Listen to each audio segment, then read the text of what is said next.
అంటే సార్ అంటే ఈ వెయిటేజ్ ఇక్కడ చూసుకుంటూ మీరు అంటే ఈ నిడివి అనేది అట్ ద సేమ్ టైమ్ ఈ మెయిన్ క్యారెక్టర్‌లా చూసుకుంటూ హ్మ్. ఏదైతే సపోర్టింగ్ క్యారెక్టర్స్ ఉన్నాయో అవి మిస్ చేసుకుంటున్నారేమో? అదే సపోర్టింగ్ క్యారెక్టర్ కూడా అండి నేనది క్యారెక్టర్ వాల్యూస్ అదే. ఏంటి అసలు అంటే దానికి ఉన్న గొప్పతనం ఏముందనేది చూసుకుంటాను హ్మ్. మెయిన్ బేసిక్‌గా అది. అందుకనే అంటే ఆ క్యారెక్టర్‌కి టేక్ ఆఫ్ ఏంటి, ఎండింగ్ ఏంటి అది చాలా ఇంపార్టెంట్ సార్ అది. ఏదో వచ్చి మధ్యలో జమ్మని ఇప్పుడు హీరోకి వెనకాల 10 మంది అన్నయ్యలుంటారు, 10 మంది వదినలుంటారు. నించొని వాడి డైలాగ్స్ ఉంటాయి. వీడు వీళ్ళు సీరియలా? వీళ్ళు రియాక్షన్ ఇస్తా ఉంటారు వెనకాల. సీరియల్స్‌లా. అలాంటివి వద్దంటే నా ఫీలింగ్ అంతే. యాక్చువల్‌గా చాలామంది అంటారు, "నువ్వు యాక్చువల్‌గా ఎప్పుడో ట్రై చేసి ఉండాల్సింది కాదని" చెప్పి. ఎప్పుడో ట్రై చేస్తుంటే నేను ఆ స్లాట్‌లో ఉండేవాడిని ఈ పాటికి. నాకు బాగా కొడతా ఉంటది.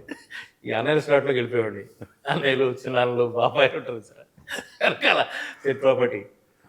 వాటిని ఏమంటారంటే సినిమా ఇండస్ట్రీ భాషలో మీటర్ వేషాలు అంటారు. మీటర్ వేషనా? మీటర్ వేషాలు. ఓకే. ఎందుకంటే ఎక్కువ డేస్ ఉంటాయి. ఏముండదు.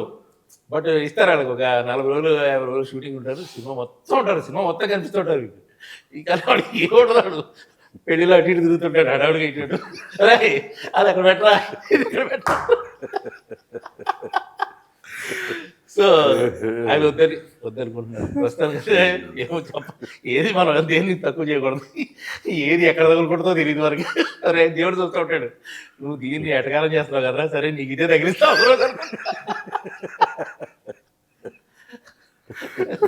కథ చెప్పినప్పుడు బాగానే ఉంటాయి సార్ ఇవి. కథ చెప్పినప్పుడు చాలా ఎక్కువ చెప్తారు. నీ వల్లే ఈ కథలో మార్పు, అసలు టర్నింగ్ పాయింట్ నీదే అంటాడు. ఏం టర్నింగ్ పాయింట్ ఎత్తుకుంటా ఉండాలి మన సినిమాలో. ఆడిపోతే యూటర్న్ ఇంకేముండదు. మళ్ళీ తిరిగి ఇంటికి రావడమే.